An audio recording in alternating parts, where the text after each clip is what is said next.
we're seeing people struggling. It is definitely businesses that we work with. The bank's got wind of it, and the bank froze the account. To me or you, it's generally that, tightening the screws. It's like, you can't do that. Okay, welcome to the Director First live podcast that we are putting out there on YouTube. It will be also going on LinkedIn, Facebook, and you'll be seeing snippets of our conversation today, I'm sure, on the likes of TikTok and Instagram. So obviously, for those who don't know me, Chris Worden, Director First, we're insolvency specialists that put you, the director, first when it comes to your business debts, HMR series, bounce back loans, C-bills, supplier debts, when you've got signs of insolvency with the people that you want to call. Now, joining me today is Jerry Giles. Jerry, welcome to the show. Hi, Chris. Thank you for having me here. No, you're very, very welcome. For guys that don't know, I came across Jerry on his TikTok, and you're going to see a lot of people who I've invited onto the show that I've seen on various social media channels.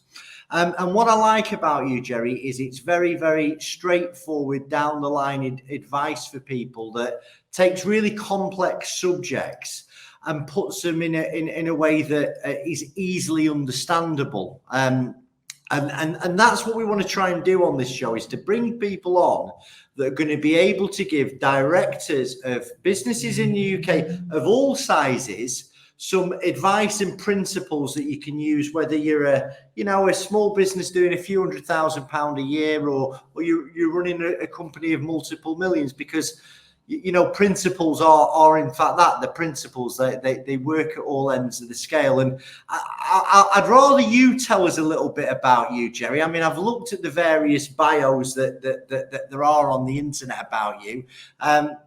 Recently, last year, you sort of sold out, didn't you, to then sort of go back into a job role, so to speak, really. So you built the business, you exited the business, and now you're sort of back in a payroll position, so to speak. But there's a hell of a lot that went on before that. I was hoping you'd be able to give us a bit of a rundown of Jerry Giles, of where he's been and how he got to where he is today. So it's been a while. Been in business since 1983.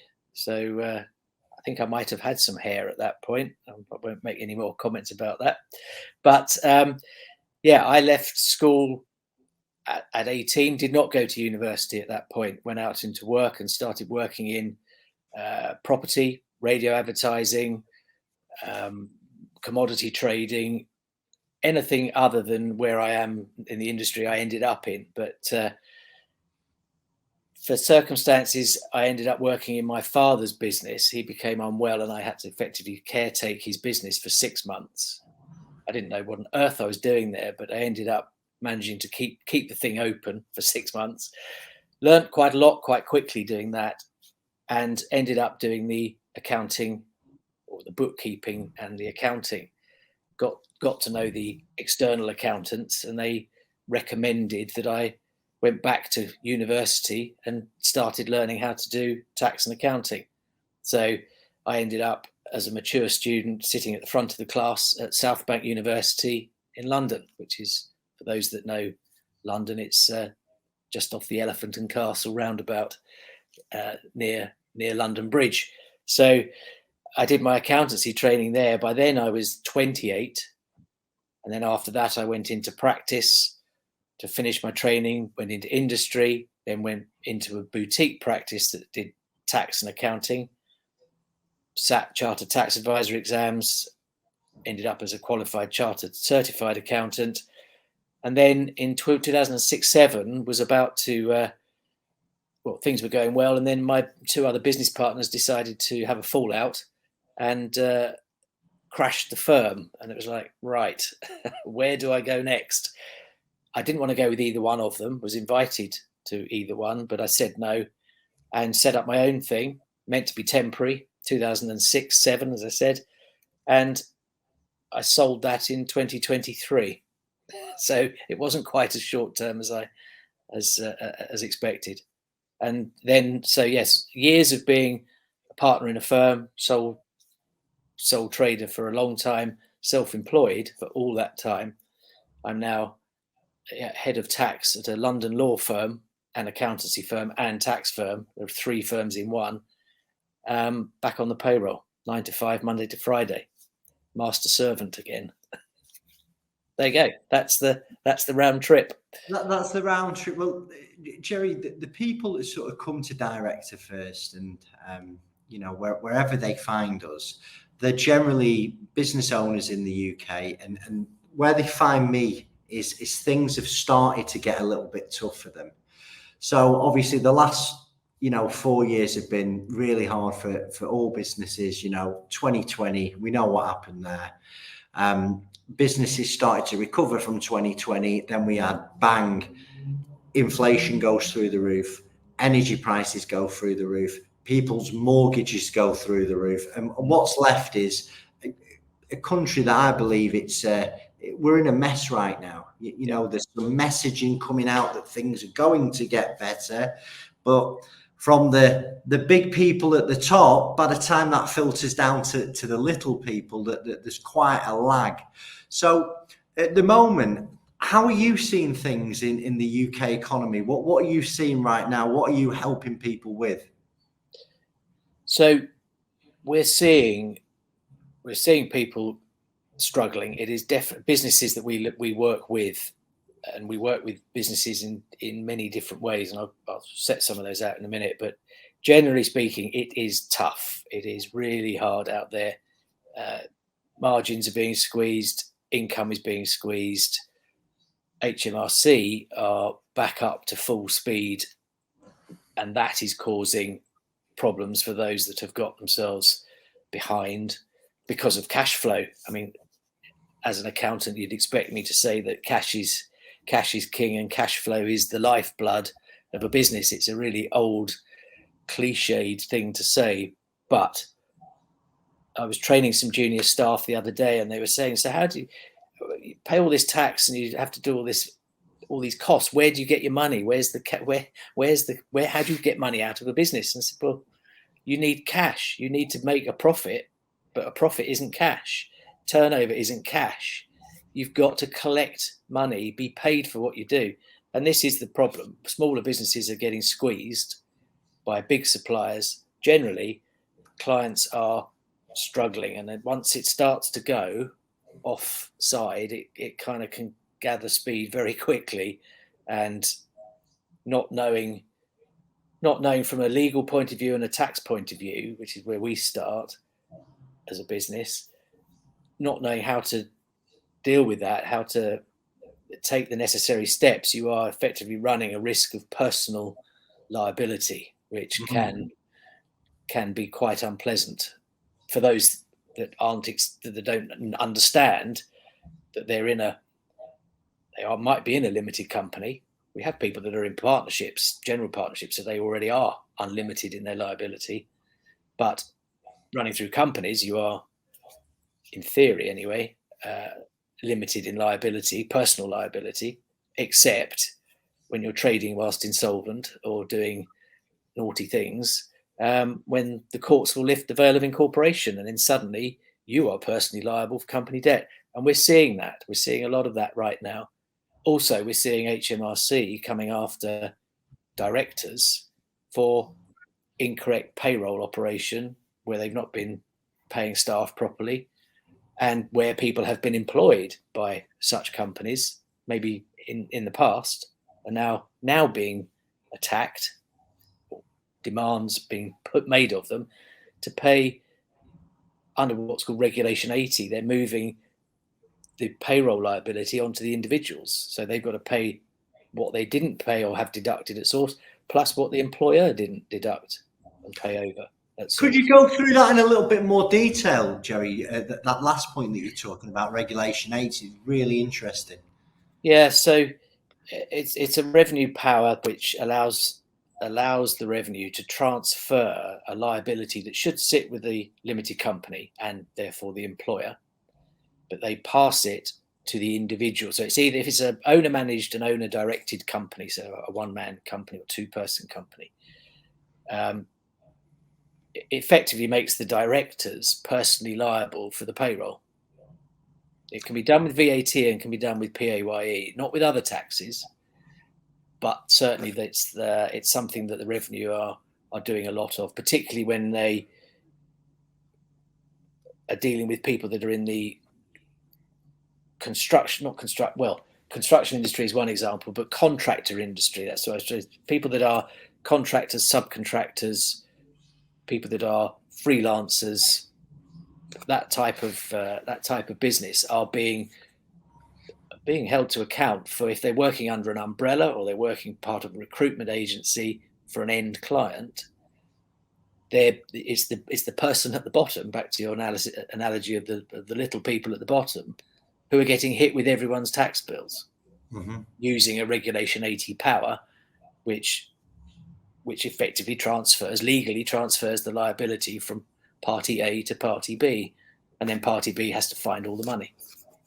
And what are their options when that happens? Because I've had one or two queries that have talked about this over the last few months.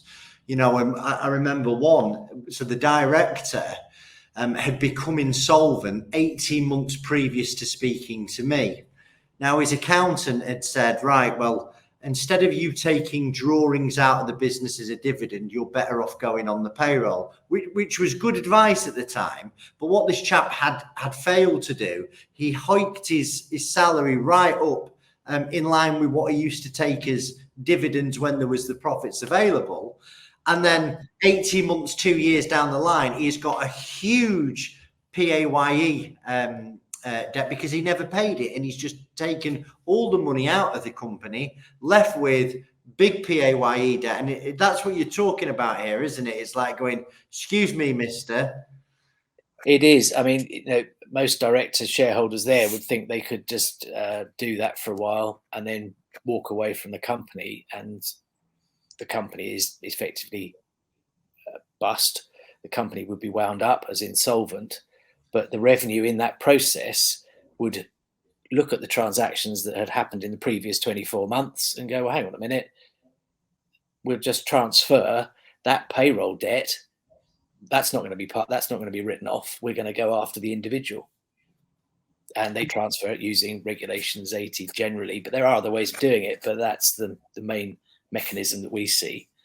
And then the individual is in a predicament because if they have assets themselves, personal assets, now all of that is at risk because they will have to either declare personal bankruptcy, but that's not that we don't advise on that again. But what we do is we work closely with yourselves and other insolvency practitioners directly, some of the big international firms as well, depending on the size. We don't have one size for everybody. We have smaller to larger.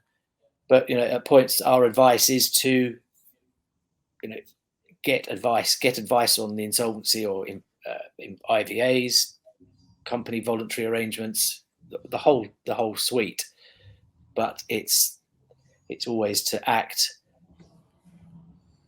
swiftly and not don't bury your head in the sand, which is, we see a lot of that as well, particularly with tax investigations. When someone's received a letter from HMRC, I spoke to some chap the other day who'd received a letter in 2018 and decided he'd talk to me about it the other week. Which obviously with tax investigations, Jerry, and obviously that is, it's a speciality of yours, isn't it? Assisting with those. Give us some examples of cases you've dealt with in the past, and if you could sort of, what was the problem, what was the solution, what was the outcome? Right. Blimey, over 40 years. Some of your favourites. To the favourites. Well, there's a couple which are sort of one spanned quite a long time. So back in the early 2000s, there was quite a lot of tax avoidance schemes being designed, marketed, sold by accountants, lawyers, tax advisors, backed with barristers' opinions, and everybody's going, "Yep, this is fine. It's all good. Don't take independent advice. Just crack on, and you'll be fine." And of course, steadily, nearly all of them have been shut down. Most of them retrospectively attacked. There was one example in the early 2010s, or early 2000s actually, but in 2010, this client released funds out of a personal pension. He took about nearly £2 million out of his pension pot before retirement age using one of these marketed schemes. That was 2010. 2014, the Revenue wrote to him using Section 29 power, Taxes Management Act, which is discovery assessment. I did a TikTok about discovery, and that discovery can go back 20 years. So everybody thinks you can bin your records at year 7 and it'll be fine. If the Revenue have the ability to issue 29 notice, you are looking at a 20-year backwards investigation. So don't bin your records because you need them. This guy he realised he'd made a bit of an error entering this scheme. So he went to the Revenue, got minutes of the meeting, went to the Revenue and said, "I'll put the money back." This was some months after him taking it out initially. And the Revenue said, "We don't care what you do with the money. Even if you put it back, you have triggered the penalties that are in play." If you happen to take your pension in an unorthodox and perhaps incorrect way, the penalties are up to 95%. The bill is 95% of the pot. Wow. Made up of a 40% income tax charge, a 40% penalty, and a 15% surcharge on the same money. Oh, plus interest. So it ends up that this guy in 2014 was effectively having to pay about £1.5 million out of the two as a penalty. Ouch. But he didn't pay it. He didn't tell his family he'd even done this. It was between him and his accountant. And then the Revenue took a case for this scheme. A different taxpayer was taken through first tier, upper tier, Court of Appeal. That case finished in the Court of Appeal mid-2023, so last year, summer. And what they'd done is they'd stacked all the other cases, all the similar cases up behind this case on the basis that they can use something called a follower notice, that once they win a case finally in the courts and people stop appealing, they are the winner, they can then, any similar case, similar fact pattern, so in this case, used the same scheme and did the same things and took their pension out in the same unauthorized way, they'd all be sent their bills and they'd all be due. And the twist on this one is that the taxpayer died in 2022 and he didn't tell his family that he had the scheme, and the family didn't know about the scheme. The family knew about the bill for the scheme, which arrived in late 2023, so nearly a year after the old man had died. They suddenly got a bill for, it was nearly £2 million by this time because of the interest added. The financial advisor that sold the old man the scheme back in the day suggested that the discovery assessment in 2014 was stale and out of time. Okay. And we had to explain to the clients, the family, the living family, so the wife and the sons, that discovery assessments don't go out of time. They can open one in 2014 and sit there for 20 years, 30 years. They don't have to actually act. It's, again, a bit unfair, you'd think, but that's the way these things work. And it's people get educated very quickly when they're in the sharp end here. Yeah. But the upshot with this was that because when the old man died, he had a positive estate. It was multi-millions of pounds of value. So he wasn't I mean, we don't need there's no sympathy really for this guy. So it's he died, and he died without telling his family he'd entered into a tax scheme. And you'd be surprised how common husband and wife, family, fathers and sons, but they don't talk about these tax schemes they're in. This is part of the problem with the psychological pressure these people are under. Yeah, I see. It's terrific for some of them. But anyway, this family was faced with no choice. They had to cash in other assets that they had. So they've cashed in a pension pot, paid tax. They've taken dividends out of their company, paid tax, in order to pay this £2 million bill. And they're doing it right now. It's an ongoing case, and it is unpleasant. But that was one of the that's quite a long one. Do you want another one? Yeah. What about, so listen, this will be coming out at some stage in May 2024. What's happening right now? Because you touched on it earlier, and I'm certainly seeing the HMRC have definitely got a different, but there seems to have been some type of policy change. I don't know, since the start of this year, they are more heavy-handed. You know, they're running out of patience with people, and that's generally if there's the straw to break the camel's back for someone to actually pick up the phone to me or you, it's generally that the revenue at tightening the screws. We can say till we're blue in the face, take advice early.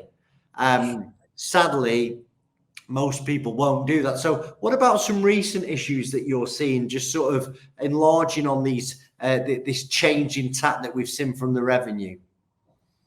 Well, we deal with a lot of what's called the loan charge, which is where, again, contractors mostly, but generally freelancers as well, and sort of workers or 0-hour contract working type people end up being forced to sign into a pay arrangement, which effectively is a small salary and the rest as a loan, when actually the loan is, the revenue call it a disguised remuneration, which is behavioral psychology language for what should be taxed as income, because actually, but it is still a loan, but they still want to tax it as income. And a lot of this stuff, the taxpayer is unaware.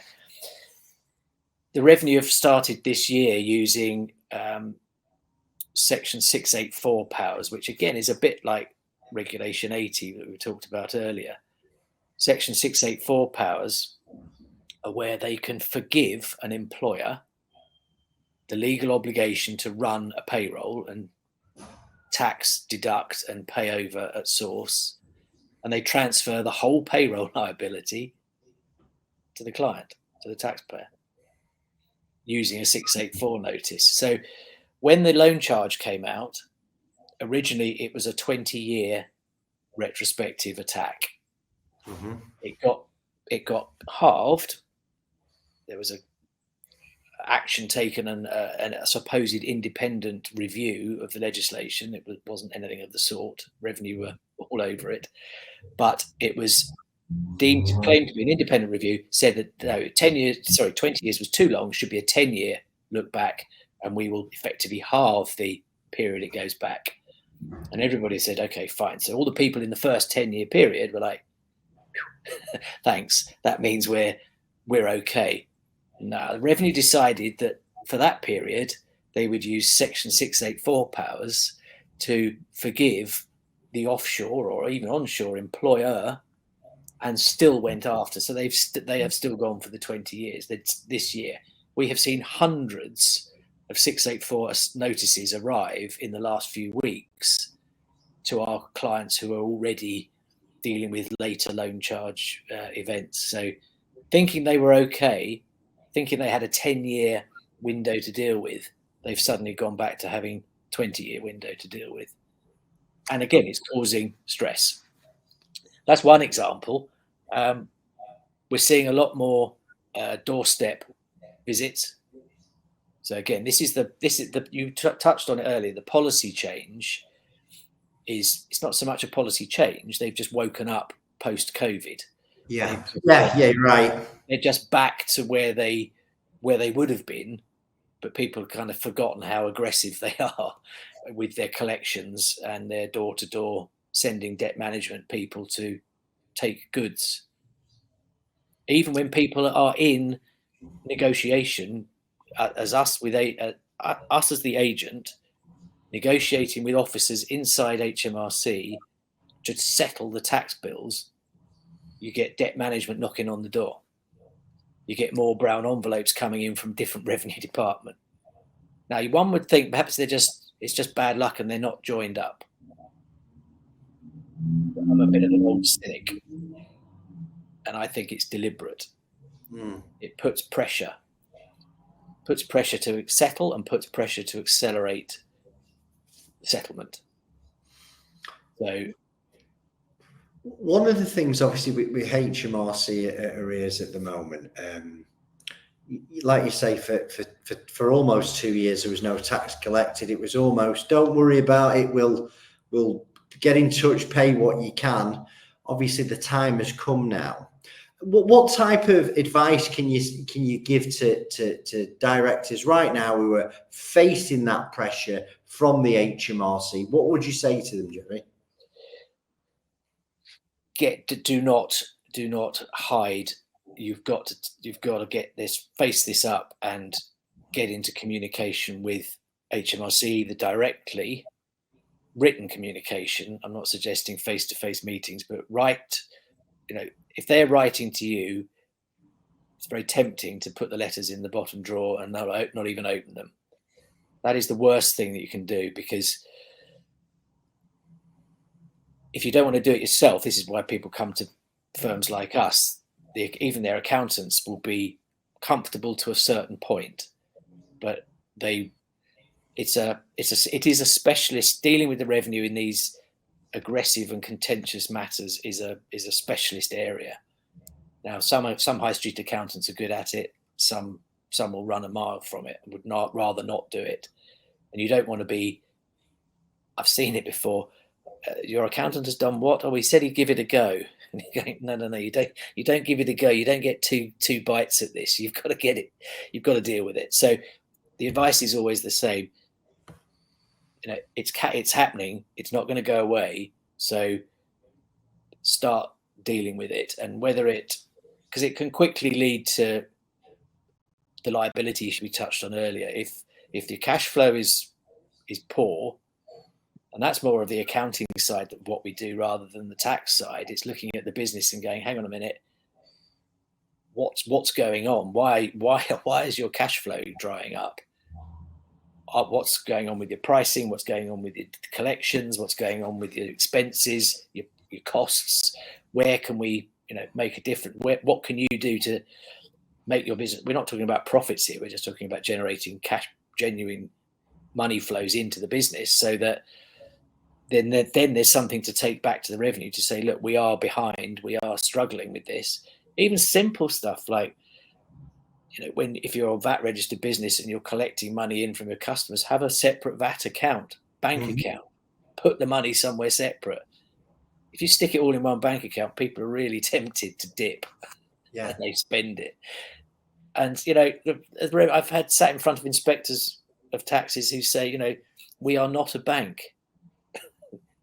Your client is using us as if we were a high street bank. And the advice is don't do that either. But sometimes you can't pay everybody that you need to pay. So, but having the revenue as a creditor is not good news.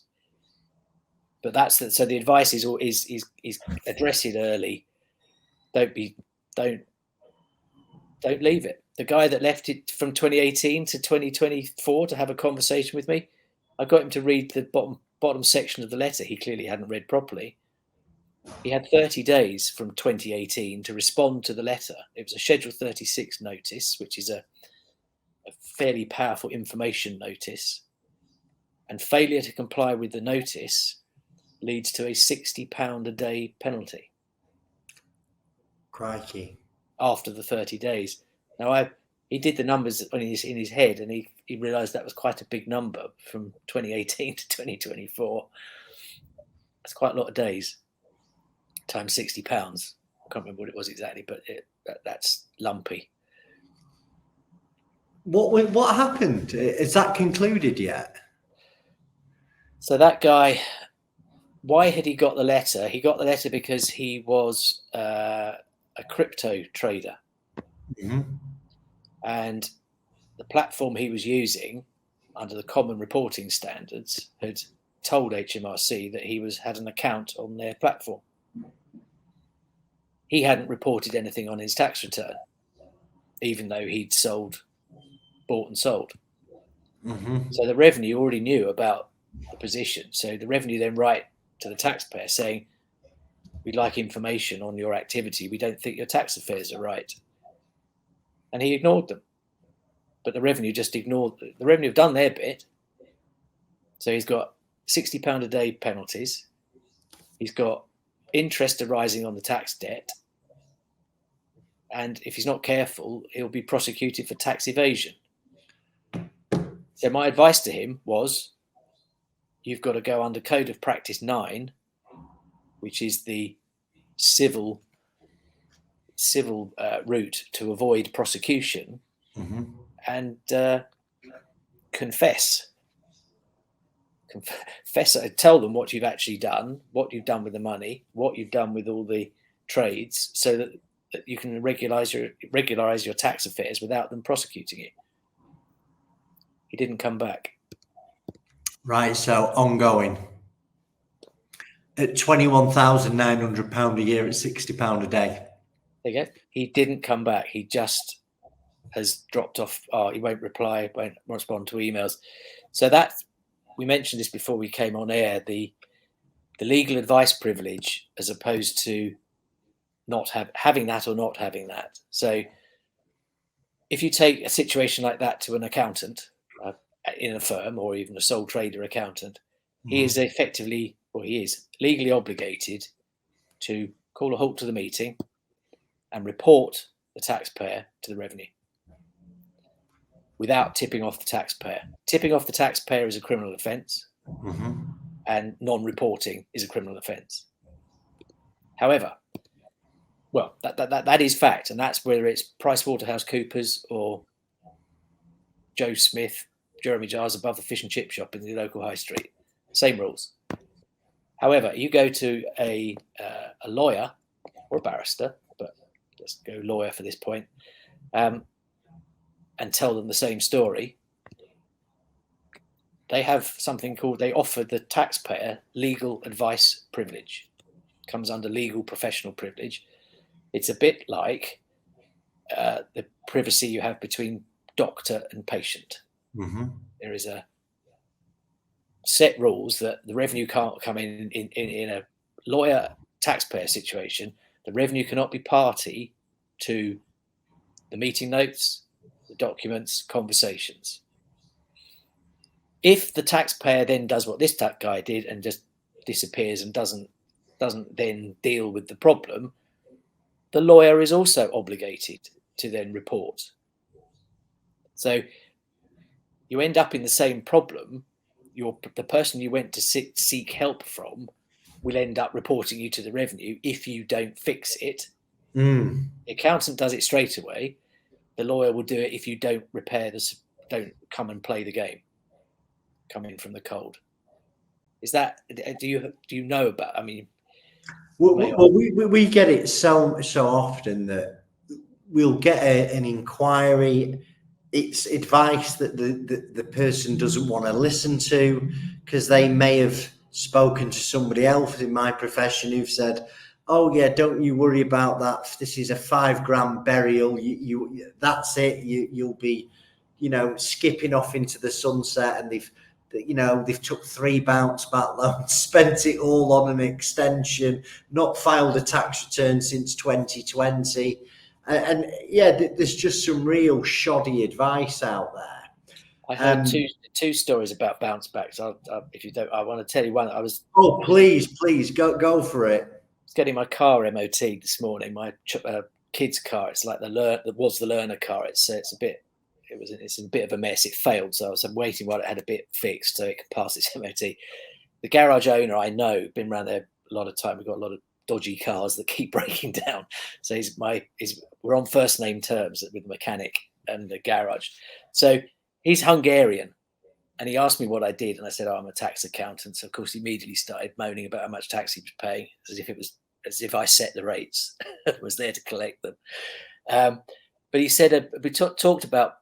Said I was what I was doing this afternoon, and he said, "Oh, that's." He said, "I've got one of my mate from Hungary. He's gone back to Hungary." He said he took a 50 grand loan and disappeared with it. Settled all his personal debts. He said, "Of course, he can't come back to the UK anymore." And I said, "No, probably not." And then the other one was on a car theme. Once upon a time, I had a rather silly car out of Jack Barkley in Berkeley Square. It was one of those footballers' Bentleys I had for a while, which was back in the old days, about 2005, 6. So yeah, about the time I set up my own practice. I soon got rid of it. It was too expensive to have as my own car. It was a partnership car. Anyway, I kept in touch with the guy who works there, and he's still a friend of mine now. I've known him for a long time now. 20 years nearly. He puts clients my way. People coming in to buy expensive motors sometimes need some tax help and how to buy it. So we kind of, sometimes I chuck a few people his way. I think 2 of my clients have bought from him over the years, but I was talking to him randomly about something else, and he said, I'm really busy. I can't understand why I've suddenly got so busy. And I said, "I can tell you that." I said, "It's bounce back loans." He went, "What's a bounce back loan?" And I explained what they were and where they came from. He went, "Oh, the timing fits." So a lot of bounce back loans, I think, bought second-hand Bentleys or even new ones. Oh yeah, Rolexes, and I spoke to a guy who it helped him buy a plane. It's plane, yeah. It's small plane. I think it was a small plane. Yeah, it was a small plane, not a million miles away from here. So,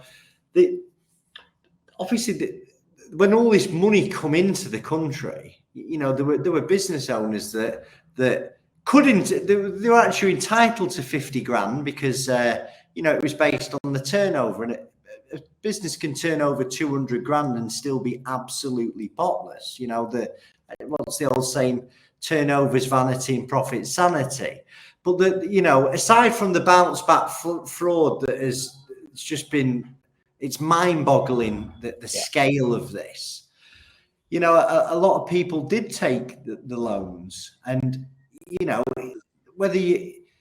some directors I kind of feel sorry for, because you know what, if you was a UK director who's been told off the accountant quite rightly the best way to pay yourself as a director is whatever it is, 900 quid a month through the salary scheme, top the rest up as dividends. But when the country got locked down, you was not really entitled to very much on this self-employed, the furlough scheme it was, wasn't it? Yeah. And you was left with I think furlough was about £800 a month, something ridiculous like that, really, really small.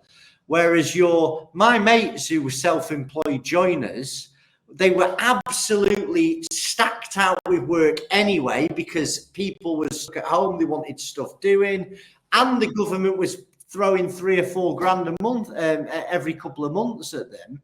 Yeah. And then all this money come into the economy, didn't it? And now we're wondering, well, where's this inflation problem come from? It's like your £5 is not worth £5 anymore, is it? It just got, and what I've seen a lot of is all this support come into the country. I don't know how they could have done it better. I'm not that bright. Quick decisions needed to be made.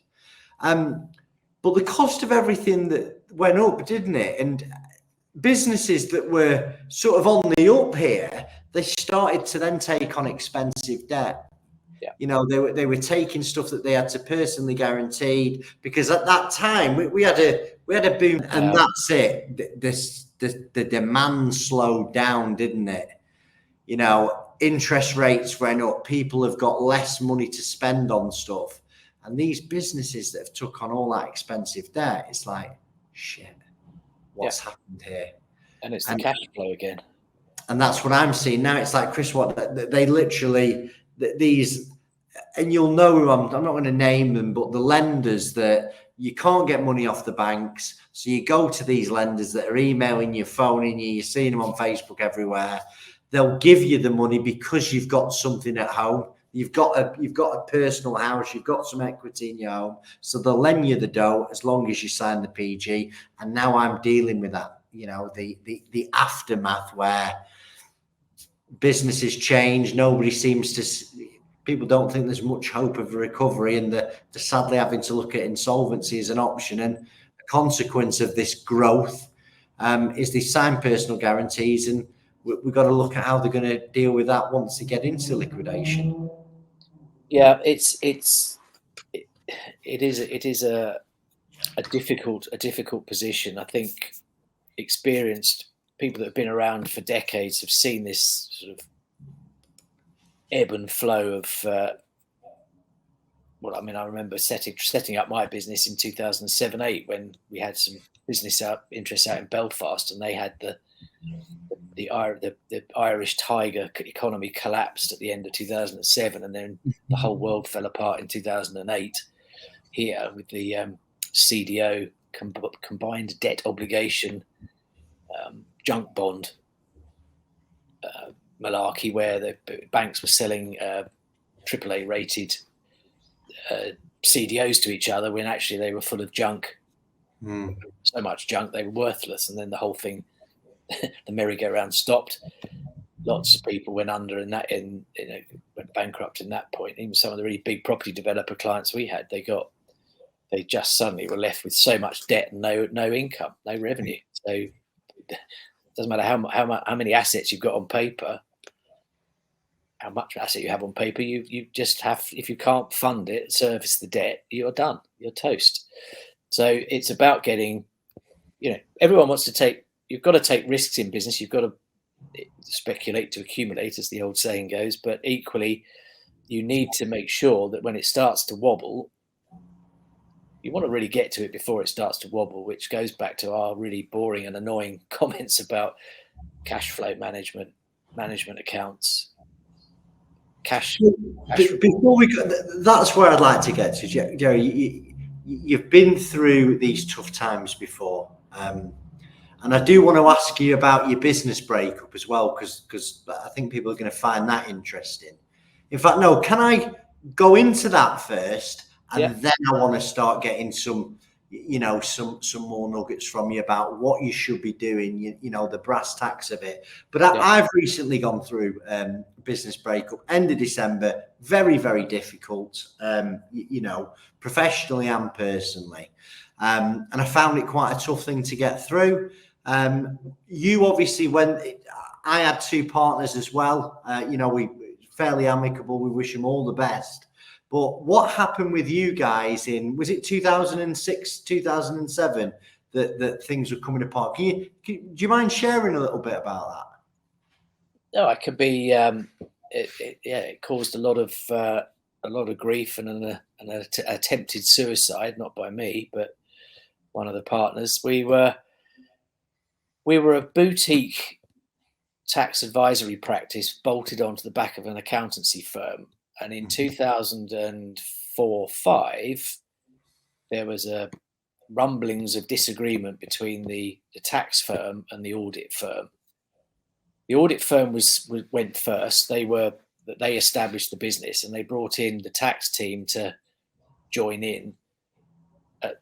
Early days, that was an equal contribution and an equal take from the business. We were on a par, but the tax profession at that time was growing rapidly. Our tax business was growing rapidly. We ended up probably 3 or 4 times the size of the audit firm within about 2 years. That started creating friction between the partners. I wasn't a partner at that time. I was simply just on the. I wasn't on the payroll, but I was a non-equity, well, non-partner, senior manager, I suppose, was to be the title. And then there was a break between, so that it was decided that the businesses would demerge. So we ended up taking the tax practice into its own firm. I then became a partner. I had 10%, and the other two had 45 each. So when you get to that point, they didn't have control individually. You'll be familiar with that if you've got three of you. Mm. So I was the classic Mr. 10%, but I had the vote. I had the casting vote. So I had each of them pitching at me individually for their direction they wanted to take the firm in, and it was up to me who I agreed with. And of course, that was politically and professionally quite hard to exist in that constant. We need to do this. We need to do that. So in the end, I ended up telling them what we were doing, and being these guys were tax trained. They were both accountants, but they were very tax focused from very early on in their careers. I'd come from being in business on my own, in sales and buying and selling stuff, to then training as an accountant, to then going into practice. So I came at it with a very different outlook. I came in with what we were just talking about: basic cash in, cash out. If you don't have the cash flow, you cut the costs. But these guys were used to working in big top four firms. And when the cash flow started, so again, we've said 2005, 6, we were doing about £1 million turnover per partner with a 60% profit margin, net profit, having expenses such as Bentleys, Aston Martins, Savile All the Row, essentials. Rolex watches, all of it, all on the firm. Yeah. All properly accounted for, properly taxed. It was a partnership, so it wasn't a lot of benefit in kind tax. So it was all nicely done. Anyway, the market started to change, the economy started to slow down, our business started to slow down, and our cash flow slowed down. But their drawings were going up. And I was the one saying, hold on, this isn't going to work. We are going to end up, a classic accountant. Look at the money, follow the money, look at the flows. The cash flow's drying up. We need to reduce our drawings. I used the phrase, we need to cut our cloth according to our cash flow. Mm-hmm. One of the partners turned around and said to me, I cut my cloth at Savile Row. I will keep taking what I want to take. I knew then that we were doomed. And it lasted another year until we got to the point where I wasn't taking my drawings because there wasn't the cash. They were still taking their drawings. And I sort of said, right, we need to deal with this split because this is what's going to happen. Anyway, the friction and tension over money was sufficient that one of the partners set up what's known in the trade as a springboard business. Mm-hmm. So in breach of the partnership agreement, took a lease in another premise in the same town, started organising the insurances and all the necessary to effectively start up we call it springboard, but a lifeboat would be more of an apt. Yeah. Another business to jump into because the other one was sinking. It came to light when he effectively wasn't coming to the office, and then a client sent us a letter. He'd received a letter from the partner under his new firm saying, we're leaving this firm, come and join us. It's like, you can't do that. Anyway, the bank's got wind of it and the bank froze the account immediately, locking all of us out of our money, all the money. What do? I had a small family. I had a family of two small children, mm-hmm. Recently moved house. I had a car lease that was twice my mortgage. I had to quickly make decisions. So mm-hmm.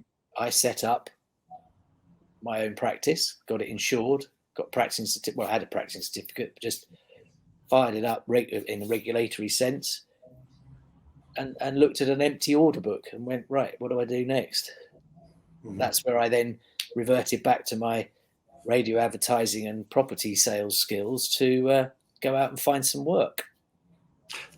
And I actually want to dig into that a little bit, because I mean, I come across lots of people in your industry, sort of the same football team, and most of them are, when it comes to sales and marketing, it's not your normal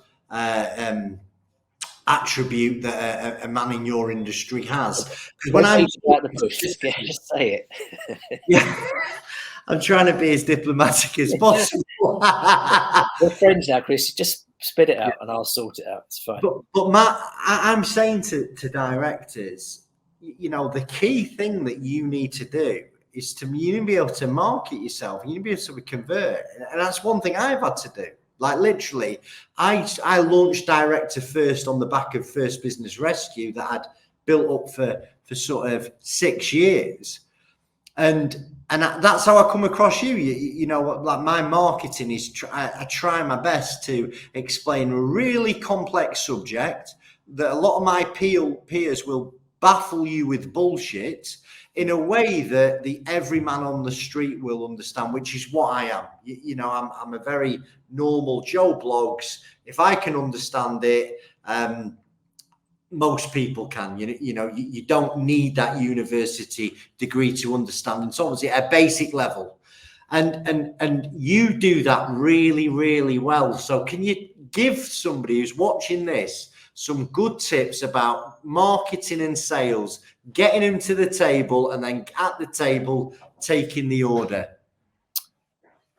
So somewhere back in my many sales trainings courses I've been on thousands. I've read all the books from Dale Carnegie's How to Win Friends and Influence People all the way through. And I'm an avid reader of books. I still read them now, and I do enjoy it. But very simple. Again, simple is good. That was always one thing I was taught. Keep it simple.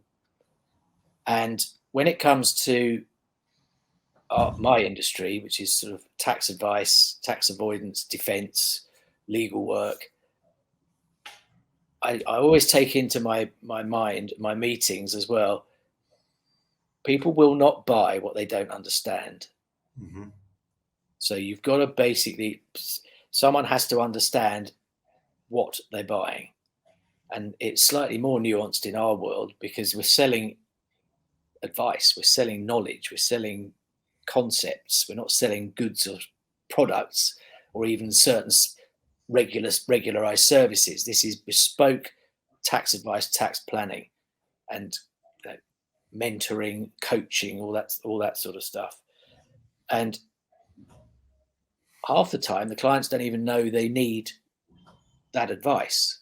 Mm-hmm. So we've got to strip it back even further, identify the pain and the problem quickly, and then explain what that is in a language that isn't section numbers and acts and case law and stuff that is designed to make it seem more complicated and therefore more expensive. So I always take it back to, I came into this profession at the age of 28, having been at work for 10 years already, been in industries and doing stuff. I never bought anything I didn't understand.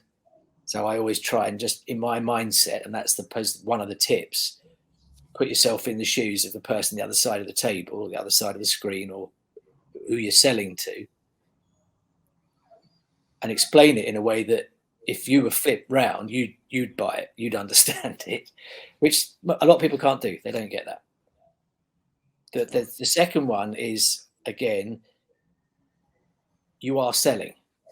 I stood in front of a partnership board of lawyers when I was restructuring a law firm for them. They were going from general partnership to limited liability partnership, and they wheeled us in to do it for them. And I stood up and said, right, okay, guys, so what we're doing here is we're trying to, they wanted to know what, it was like a Q&A session for the partners so they could understand the move from partnership to LLP and whether it was basically it was nothing moves, nothing changes. But the senior partner, I said, we're all here selling high value professional services. And he went, excuse me, we're not salesmen. We don't sell anything. Mm-hmm. And I said, I don't agree. I said, you have specialist knowledge.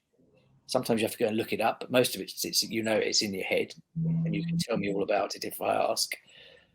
You are selling high value professional services. No, we're not. We don't sell anything. I said, so what are you doing then? Why are you here? Where do your customers come from? Do you just wait for them to walk in off the street? Oh, don't be so stupid, he said. You don't know what you're talking about. I said, you are a salesman. You're not a very good one, but you are a salesman. Yeah. And that, so that's a lot of people in my profession. It's a dirty word. They don't like it. They don't understand that they are selling something. They have knowledge. The former partners I was talking about, one of them was constantly giving away far too much information on the first meeting. Mm-hmm. So tip number 2, and it's probably the first one. So explain it in English and keep it simple so that the buyer understands what you're talking about. And if they start to glaze over, stop talking, start again in a different way, mm-hmm. or just stop the meeting, have another meeting another day. You can't, as soon as people start to switch off, they're not going to buy from you. They don't understand what they're buying. So keep it simple, explain the pain points so that people understand why they need to do something. What's the cost of doing nothing?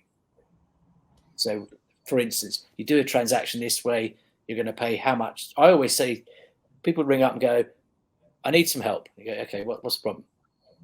I want to pay no tax on this transaction. You go, well, that's unlikely. I haven't got a magic wand. What's the transaction? And they say, and they go, right, how much are you going to charge me? And I go, well, hang on a minute. I said, I haven't even worked out how much tax we're talking about. And they said, well, why is that relevant? I said, well, because the market rate for work that we would do would be based on the tax savings that we might or might not get. So let's have a look. How much tax? I already know the answer to how much tax because they've told me what they're doing. I want them to tell me how much tax they're going to have to pay on the transaction to see if they actually know what they're talking about. So we go through it. I've already written it down, and they're then going, well, I think, and I go, yeah, you're about right. Yes, it's that.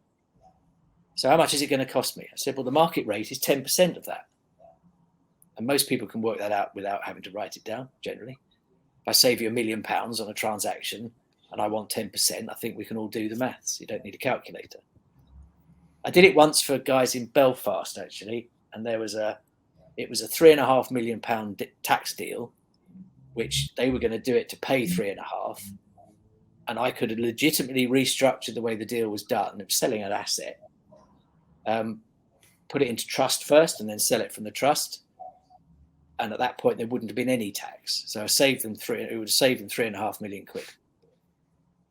How much? They said. How much is that going to cost? I said, market rate's 10%. And the next top tip is when you've done that, is shut up. Mm-hmm. Don't say anything. First to speak loses. Don't say a word. Just sit there. The bloke got up. He walked around the office, his big office. He walked around it twice. He was wearing, I remember it today, his Pringle jumper plus 4 trousers because he'd come off the golf course to come and talk to me about because he was going to be, the deal was being done in 2 days' time.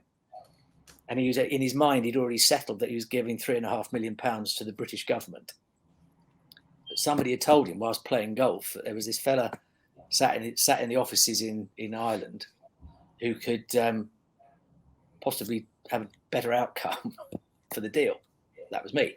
So, yeah, we ended up doing that. He came back over, sat down again. He went, I won't say exactly what he said because we're on Prime, not Prime Time, we're on channel here. My kid watches mine just to wind me up and tells me I'm embarrassing. Yeah. So I'm not going to say, but he said something along the lines of, that's a lot of money, meaning the fee. Because he worked out that 10% of £3.5 million was 350 grand plus VAT. I said, yeah, it is. I said, we could always pay the tax. And then stopped again. And you could see him, you could see the cogs going around, and he's going. And he just looked at me, and then he just stuck his hand out. Deal done. That's how to do, but how many tax professionals, tax lawyers, tax accountants have done that or do that? I think it's not many, because most people don't understand that that's what you're doing. You are selling solutions. You're selling. But again, it's not just the risks involved in doing this is extraordinary, because as we see, the revenue will retrospectively attack transactions like that. They'll change the law and try and ping it. There was nothing illegal or even scheme based on this. This was simply someone who was non-UK domiciled owned an asset, and all they had to do was put it in a trust and get the trust to sell the asset. But these are, say, sophisticated clients. These are clients with a lot of money and a lot of assets, but their advisors are high street accountants. And I see this over and over again. You get people like, they stay loyal to their advisors from the early days, and they grow up with them, and they may even go to school with them. They're mates, and they then look after each other's businesses. Some people get really value, and yet they won't go and take advice anywhere else. And that is Is there a revenue level that you would start to say, actually, maybe you need a different, a different tax advisor, a different accountant? Is there yeah. Just, I'm mindful we're over the hour mark, and I said we'd only go an hour, but I'd like to keep rolling if you will. Yeah, I'm fine. Let me just, I'm sure I'm fine. Yeah, cool. Yeah, no issues. Plenty of time. So there's my practice that I've recently, last year, sold was built. I called myself a mixed tax partner, meaning not that I was mixed up in the head, but I did private client work, as it's called, which is traditionally dealing with families, trusts, and estates.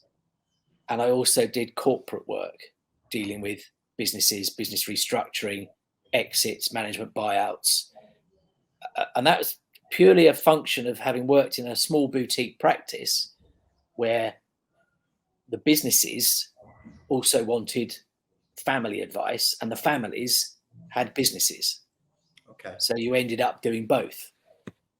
In the normal world of tax advice and tax accountants, tax lawyers, you're either private client or corporate and commercial. And you never go near the other's subject, because it's you just don't. You just spend all your time hanging out with the corporate and commercial team. You don't go near the private client team. They're all a bit odd because they deal with trusts. No one knows what a trust is. But I suppose in a way I was lucky. It was just coincidental that I ended up doing both of those things. But that was the I can't remember the point I was trying to make now as to why you have to bring me back. What was I saying? The reason for... Yeah, at what point? So, like, you're right. A business, they might have an accountant that they've grown up with, and if you're doing £100,000 a year, and then you go to £1 million a year, potentially, are you looking for a different accountant, someone else, a bit better tax advisor? Is there sort of levels that you might be, you're checking your business and go, actually, a friend of mine told me about somebody that this chap changes his professional team every 2 years, and he does it to sharpen that up. I mean, I've had it before where, not with my accountant, but perhaps with other people that I've worked with, over a longer period of time. Familiarity breeds contempt, and somebody pointed out to me, it was really interesting, this. He says, Chris, I'll level with you. He says, I will do more, I will work harder on a new client than perhaps someone that I've had on the books for 3 or 4 years. And it just made me think of that. I thought, you know what? How quickly how regularly should you change your professional team? Should you change your professional team? If you hit a certain revenue, ceiling, do you move on to somebody else? That's the, I know there's a few things I've thrown at you there, but. No, I think there's, so what I was going to, I've having lost my train of thought, I'm back there. my business was Glad I basically. was listening at the time. Otherwise, we'd have both been Oh, no, bold, exactly. wouldn't we? No, I was just distracted by something. The being the mixed tax partner, most of my clients were other accountancy firms or Mhm. small law firms or small IFA, independent financial advisory firms. So those are my three key clients or types of client firm.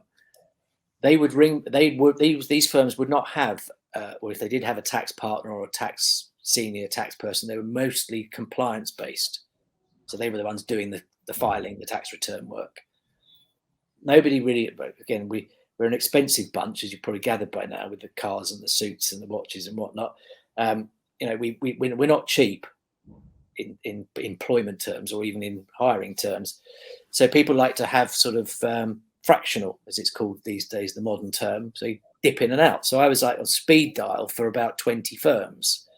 So that whenever they had a problem with somebody or they might be in the middle of a meeting and something crops up that they don't know. They go, well, hang on a minute, let's ring Jerry, give him a call, see if he's free.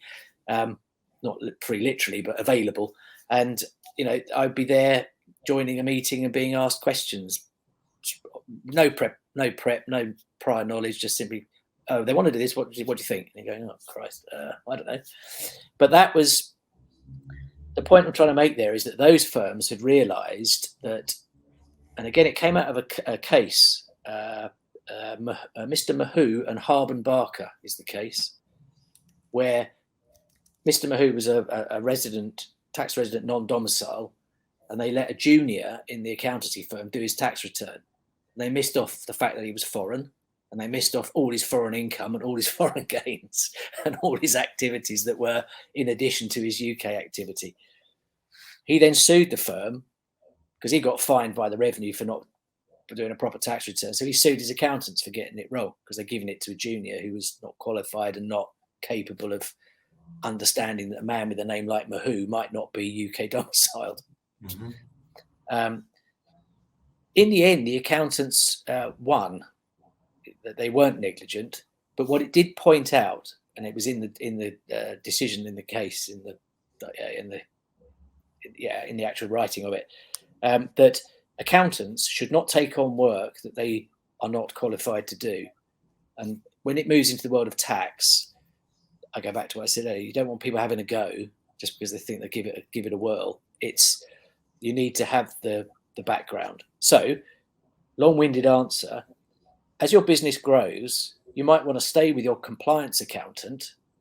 Compliance accountant, somebody who is doing the accounts, the filings, the tax returns, your form filling, and your deadline meeting. Those are compliance. That's compliance work, as I call it. You stay with them, but at the same time, you can employ or engage the services of tax advisors, specialists, lawyers, accountants, tax accountants, who only look after the tax planning.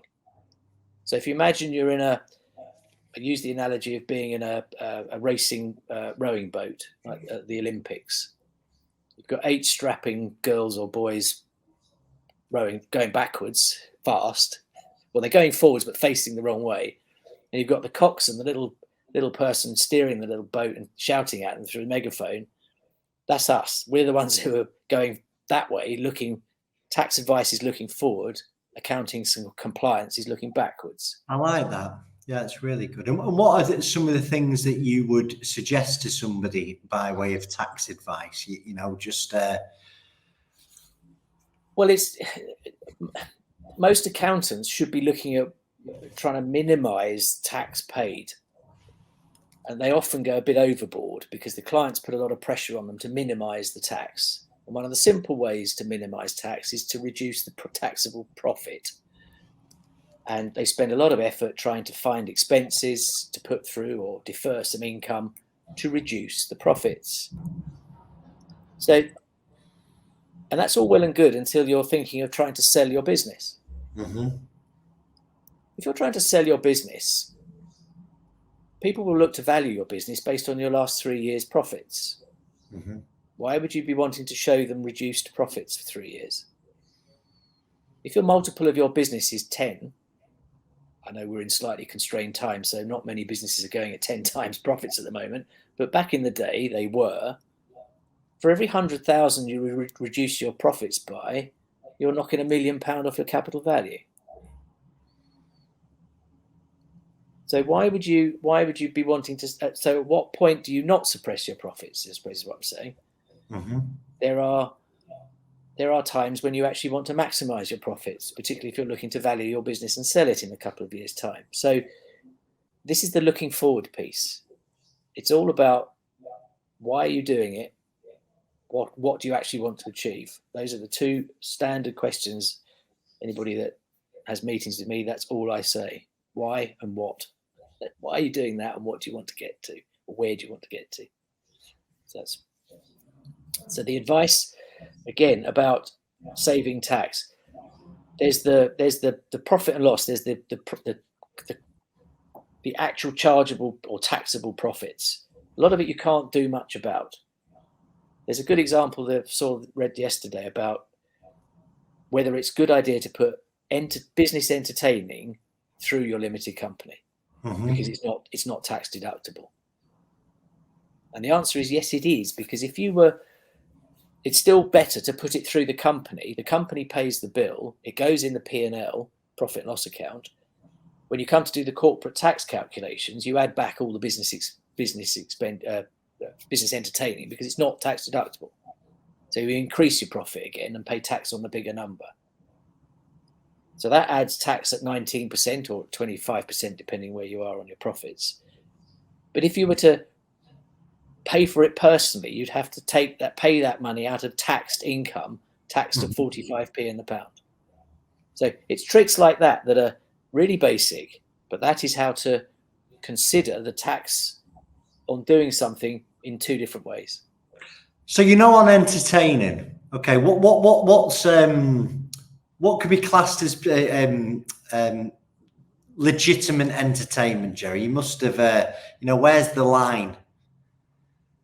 The right smile happened there at your end. It's you're not allowed. After the Bribery Act, you're not allowed to bribe people. Which, okay, being given a first-class ticket to Dubai for the Rugby Sevens, would be and a hotel chucked in, would be these days considered bribery. Okay. But back in the old days, we did it on a regular basis. So, and it was all good fun. But do you get tax relief for that through your business? Well, it depends. You don't now, actually. You used to. And that's why there was a conflict between the tax law and the Bribery Act, because you could get helicoptered off to Monaco for the week, or you get flown and then helicoptered. It's a bit of a long trip in a helicopter from Biggin Hill to Monaco. But you'd fly it local and then get a helicopter in, spend the weekend at the race, get helicopter back, flown back, everything nice. That used to be able to go through the P&L and be tax deductible. But then it kind of got to a point where, hang on a minute, these people are getting taken on the value being given to these people is of such value. Tickets at Twickenham, England, Ireland, Six Nations, it's about £1,000 a ticket. But none of it's now tax deductible, but it's still worth putting it through the books, even though you pay corporation tax at a higher profit, because you don't get that as an expense. It's better than having to fund it yourself. That's the bottom line on those things. But subsistence can be tax deductible. So if you have a partners meeting or a directors meeting in Monaco, well, it depends. If you happen to need to be there, and you talk a lot of bits, and there's evidence that it was business only, then you might get it through. I tell you why I asked. Was in the gym the other day, and my mate had been to Portugal. I says, "Oh, anyway, show me this villa." I says, "That." I were looking at villas to take my family to Portugal, and I looked at the price. I thought, I'm not going right now. Anyway, he's told me. I says, "Well, how have you done that?" He says, "Well, I put it down that I was entertaining clients, and he took 6 of his mates on a golfing holiday." I'm thinking, if I said that to my accountant, he would not swallow it. It's and I just thought, is that even possible? Well, okay, so this is some of the conversation I've had with people this week. I'm doing some staff. I'm leading the staff training at the moment, which is a new initiative. My boss thinks I should train all the juniors, which is okay, great. So I've turned into teacher, apparently. Well, I've learned on this, Jerry, so you're good at it. Keep going. Brilliant. No, stop it. The bit about an accountant prepares a profit and loss, and I had to explain what one of those is, income and expenditure, in and out, and a balance sheet. I said in and out shows you whether you've made a profit or loss at the end of a time period. And a balance sheet takes a snapshot, photograph of what you own and what you owe, and what your net position is. Those are the financial statements. That's it.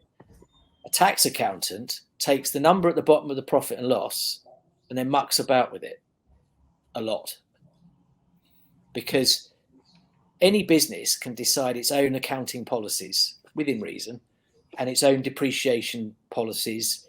It can charge what it likes to its P&L and comes up with a profit figure. And in America, in the US, they pay tax on their accounting profit. That's it. They don't have a tax accountant go and then muck about with it.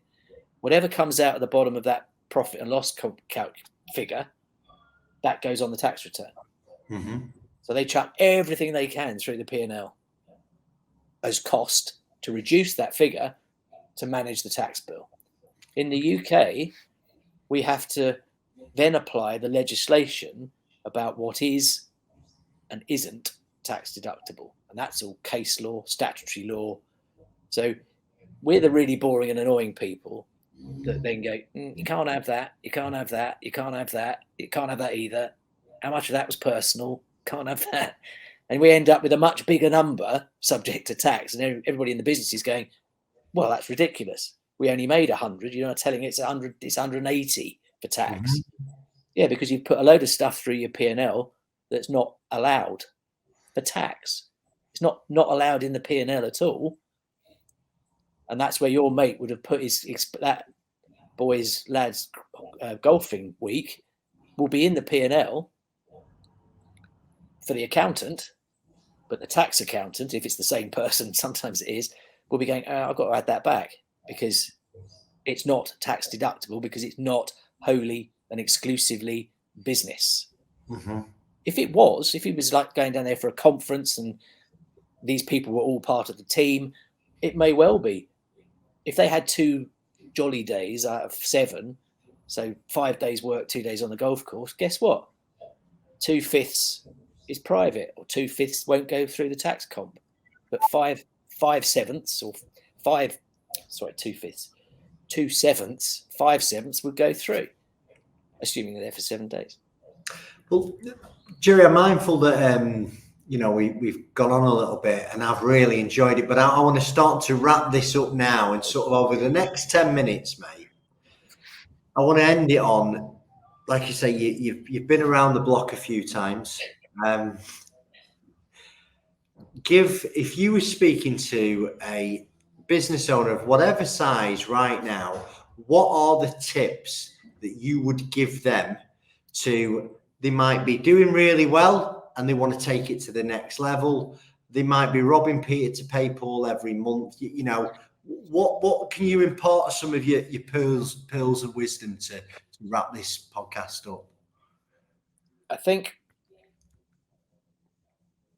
for any business to be able to function, it's knowing where you are in terms of cash flow, knowing what's in the bank, knowing who owes you what, and knowing what you owe to others, and having a forecast and some budgeting. I know, again, boring, but businesses, when you're going great guns and there's money coming in, you don't tend to worry too much about the expenses. You don't worry about the cash flow.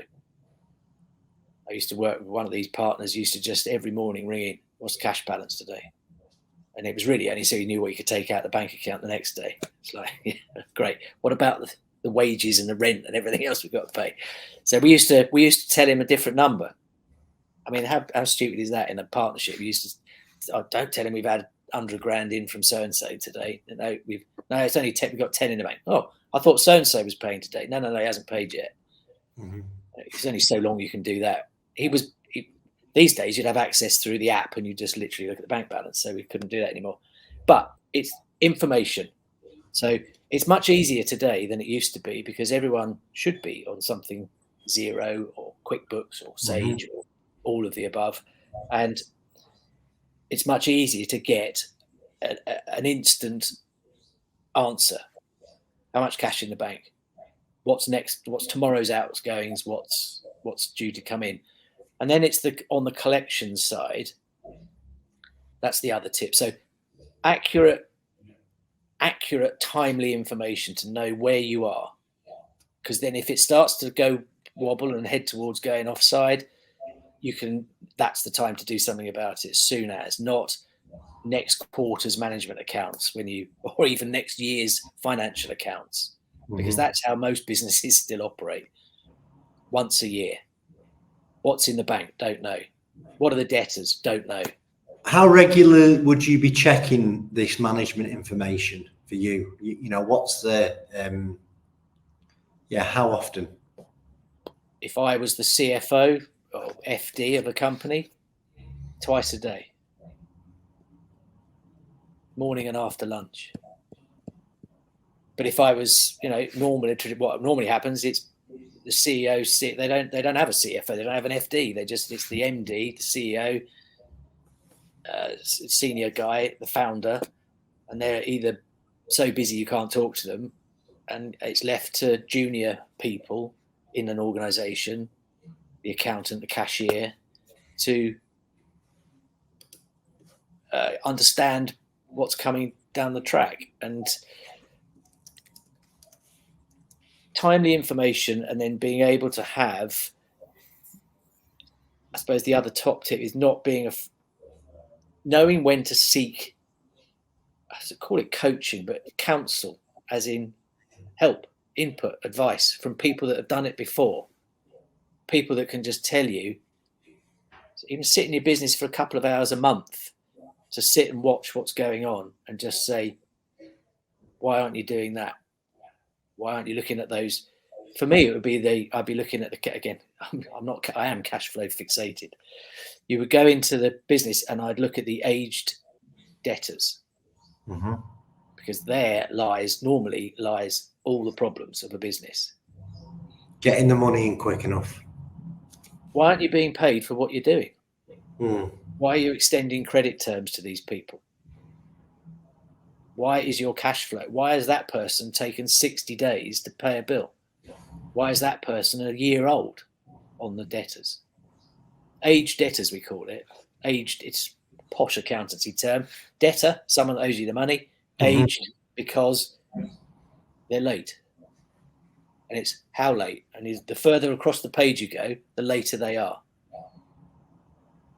Are they really collectible after 30 days, 60 days, 90 days, 120 days, 4 years? I've seen stuff that's 4 years old. Why have you not collected it or written it off? Oh, well, they said they'd pay me one day. My father used to make me go and collect cash or checks. We banked the cash as well as the checks from butcher's shops. We would be selling them, my family would be selling them meat, frozen meat, to their cold stores and to the shop. And if they wouldn't pay, I got sent round to collect the money on the due date. So I am walking into a shop which is full of knives and sharp, pointy objects. Brilliant, yeah. And gentlemen. You haven't got that in the bio, X heavy for the butcher industry. To tell you the truth, I used to go there on a motorcycle. I would keep my crash helmet on and the engine running. If it's turned into any trouble, I'd be gone like a shot. But that's. But you're right. It's like, if you've done the work, get it invoiced. So you're happy, get it paid. So here's the professional services people, and these my business partners, and I'll finish on this one. It was about, again, the selling professional knowledge. Always don't give it away. It's very easy to give it away. You just keep talking. We've talked a lot today, but you sit in a client meeting and someone says, I've got this real problem and it's this, and that, and I'm really worried. And I get, well, in my head, that's easy. Do those 3 things and that all goes away. But am I just going to go, there you go. I'll write it down for you. I have sat in partners meetings and client meetings with partners who would do just that. And afterwards you go, why did you do that? What did I do? What? Need to demonstrate I know what I'm talking about. I said, no, you don't. They came in the shop. They're here because you know what you're talking about. Stop talking and listen. It goes that back up ratio. My kids hate this. 2 of these, 1 mouth. Ratios, 2 to 1. Stop transmitting and start receiving. That's the other one they hate, and I use that with my trainees. They go, "What are you talking about?" But if they get it in the end, so in that situation, you ask the client, "How much? What's this to make this go away? How do you see this being resolved? How much money are you going to throw at this to get this fixed?" And they go, "Well, I don't know. How much? What's it worth?" "Well, and what tax are we going to save if we get it right?" "I don't know." "Well, it's going to be 100 grand tax. You either pay it or you don't pay it if we do it this way, or you pay less if you do it this way." "Oh, so how much are you going to charge me?" "Well, is it worth 10%? Because that's the market rate." And that immediately depersonalizes. I want to charge you 100 grand for doing this bit of work. You go, the market rate's 10%. And if they struggle, you go, 10% is 4.5 grand. Well, that's a lot of money. Well, what's your budget? Which bits of the job would you like us not to do? And I go, what do you mean? Which bits do you want me to leave out? The bits that make it work or the bits that make it not work? I start mucking about with them at this stage because I realize that, sometimes people get themselves into positions where you understand why they got themselves in a pickle because they don't actually, they're just not up to it. That's not their fault. They're in business, and for me, people in business have got to educate themselves. They've got to be on the money, literally on the money. Where is it? Where's my money? And same in professional services. So we have our credit control system in my firm, now in my new firm, is that for a new client, at the end of the first meeting, we do the first meeting on us. It's free. We don't say free, on us. Meaning next one's on you. Yeah. At the end of that first meeting, we're now training people. We are asking for instructions. We don't just go, "Thank you very much, lovely meeting, nice to meet you, see you soon." Instructions. Please give us instructions to do what we've been talking about, to do this bit of work. And this is how much it's going to cost. And they'll go away. We chase them up. Eventually they come, "Yeah, okay, we're going to instruct you. Can we talk about the price?" Of course. And then we get instructions. Then out goes client engagement, and then goes the letter of engagement, which is the contract effectively, and the bill. And then they ring up and go, "Hang on, mate, you haven't done any work yet." I said, "No, policy for new client." And we've already told them this in the meeting, but they don't with the same. When this is a phrase from my solicitor friends, when we are in funds, we will commence the project. Yeah. And they go, "What does that mean?" And I say, "Well, if you can't pay us, and then we'll start." Yeah. And they go, "It's a bit aggressive, isn't it?" I said, "Well, it stops people taking our advice, running away with it, and not paying for it." I've had one bad debt in 20 years for 600 quid where I departed from that process. I felt sorry for the guy, so I did the advice, and he said, "I don't like your advice," because I didn't tell him what he wanted to hear. I told him the fact. I'm not paying you. And I took that as a lesson. That was my 600. That £600 taught me, don't feel sorry for people. You can fix it for them. They will pay you for it. And if they don't want to pay, we'll go down the pub. I'm not doing the work. I lot think I'm a bit strange when I start saying these things in meetings. They go, you can see them sort of going, "Oh, holy shit, he's coming on a bit strong." But I feel quite passionate about it, as you probably gathered, because no, it's like this. You've got to know your worth, haven't you? And so many people don't, and the imposter syndrome is talked about a lot these days. A lot of feeling and emotional conversations, IQ and EQ and all the rest of it. I don't mind it, but bottom line, we're selling stuff. We sell knowledge. We sell solutions. We don't give them away. And if we do give them away, we'll go bust. So we're not doing that. I mean, Jerry, so I mean, I was hoping to wrap up, but I've got to probe you on this, right? Yeah. Because I love what you've just said there. You know, it's actually really helped me. But on your TikTok, you give a lot of information away. Now, sort of my model has always been, I'll give a ton of free information because I know if the proverbial hits the fan and you need somebody, you've got to use somebody. The information I'm giving most of the time around insolvency needs an insolvency practitioner to actually, you know, do the job. So I'll give a ton of free of information, and my hope is I built that much goodwill that in the end they might speak to other people and they go, actually, Chris, I like you. You really help me, and you give me a ton of free advice. I know they've got to use somebody like me to actually, you know, make that advice useful. Your TikTok is awash with really, really good information that's free. Yeah, but if you dive into it, it's very superficial. Yeah. There's a lot of superficial information there, and what I'm trying to do is build. It's if you look at it, the account is the WTT accountancy account. So what we're trying to do is drive the methodology here is to give away more than I'm used to doing, but to drive traffic into WTT accountancy. And then they still need you to actually follow through on any of this. I mean, it's a great model.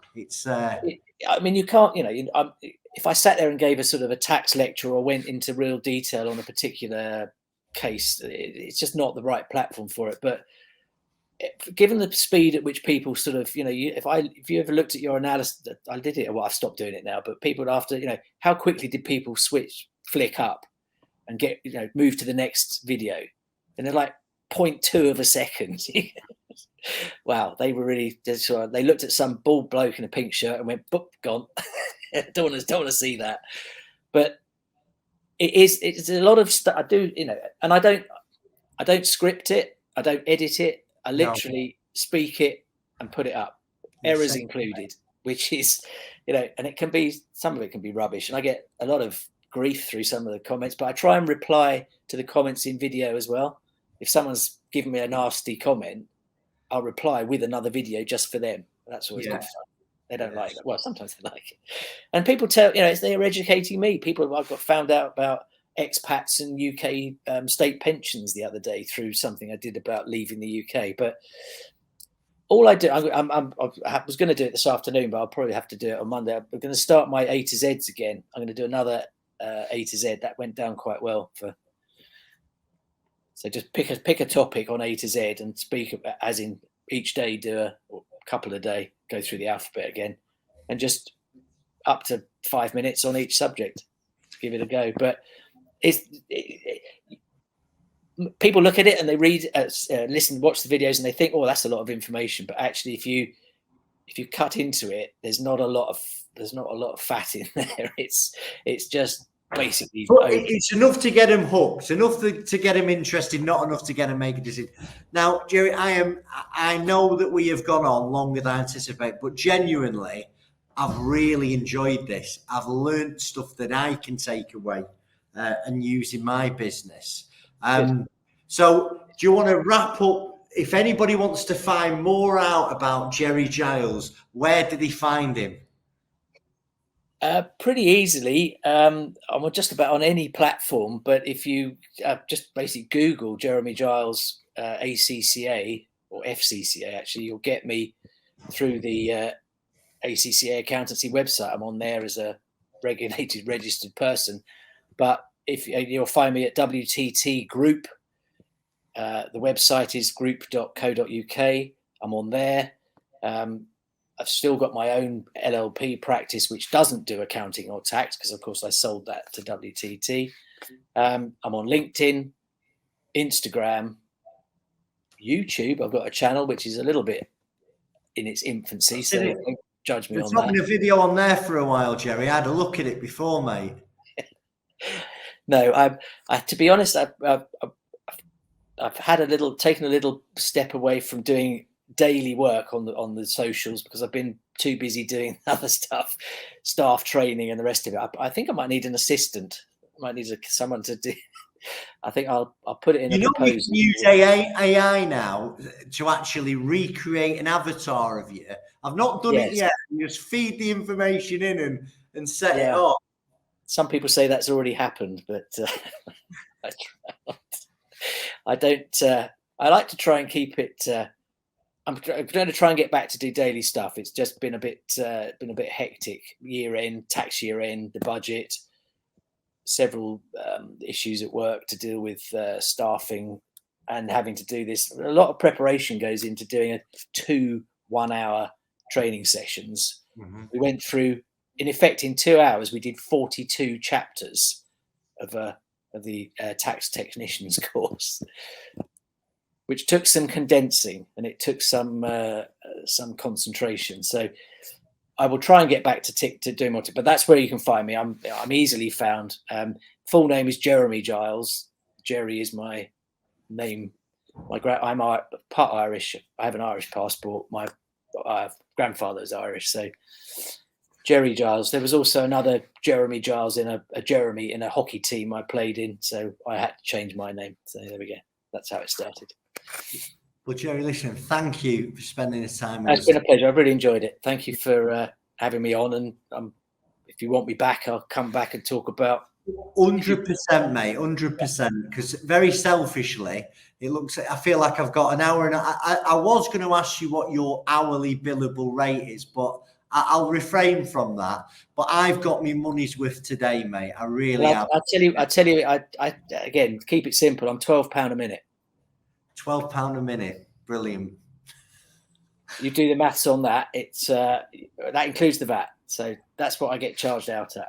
So I say to people, you don't want me being paid by the hour. I say we want to do fixed price, or you would want me to speak quickly. So, yeah. Jerry, listen, I'm going to end the recording now, mate. Cool. Thank you for your time. Have a wonderful weekend. Top man. You too. Take care.